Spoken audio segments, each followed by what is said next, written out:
चुकी है और मेरा दिमाग भी ख़राब हो रहा था कि आखिर हटी तो हटी क्यों। हालांकि मुझे अभी तक पता नहीं चला है कि क्या रीज़न या किस डायलॉग या एग्जैक्ट किस डायलॉग की वजह से ये वीडियो टेक डाउन हुई है। बट अब मैं देख रहा हूँ कि लोग मेरे डायलॉग्स का खुद से ही एक मतलब निकाल रहे हैं। मैंने आर्टिकल्स भी देखे हैं, वीडियोस भी देखी हैं, जहाँ पे मेरे एक एक वर्ड को आउट ऑफ कॉन्टेक्स्ट शो करके गलत रिप्रेजेंट किया जा रहा है। देखो गाइस, जब भी हम कुछ कोई वीडियो देखते हैं या फिर कुछ सुनते हैं तो उसे हमें पूरे कॉन्टेक्स्ट के साथ समझना चाहिए। देखो, ये तो एक फैक्ट है कि अगर तुम कोई सेंटेंस, स्टेटमेंट या डायलॉग को आधा पढ़ोगे या फिर उसका सिर्फ एक सिंगल वर्ड पढ़ोगे तो उसके तो 100 मतलब निकल सकते हैं। मेरे बहुत सारे स्लैंग्स को आउट ऑफ कॉन्टेक्स्ट ले जाया गया है। मैं उनमें से तुम्हें एक एग्ज़ाम्पल देता हूँ कि जब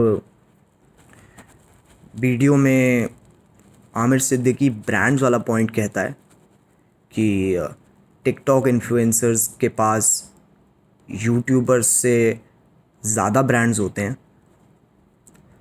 तो मैंने उसके रिएक्शन में कहा था कि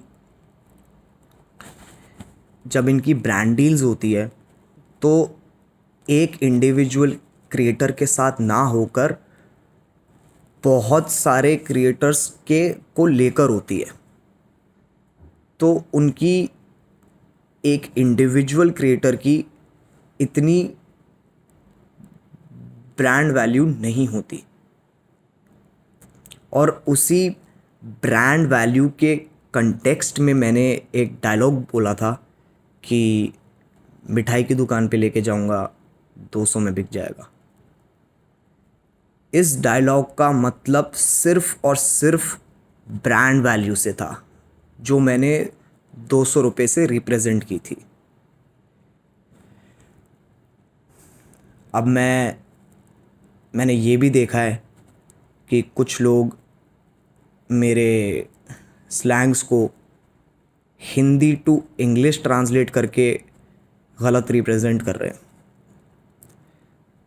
देखो गाइस, अगर तुम हिंदी में लिखे ह्यूमर को इंग्लिश में ट्रांसलेट करोगे तो मतलब चेंज हो जाएगा बिल्कुल ही।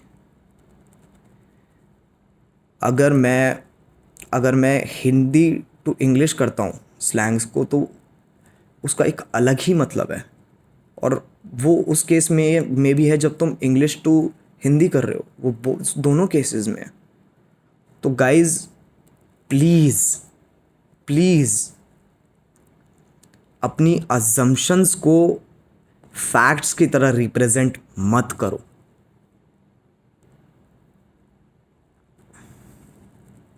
और अभी तो मुझे खुद नहीं पता है कि ऑफिशियली किस डायलॉग की वजह से वीडियो टेक डाउन हुआ है।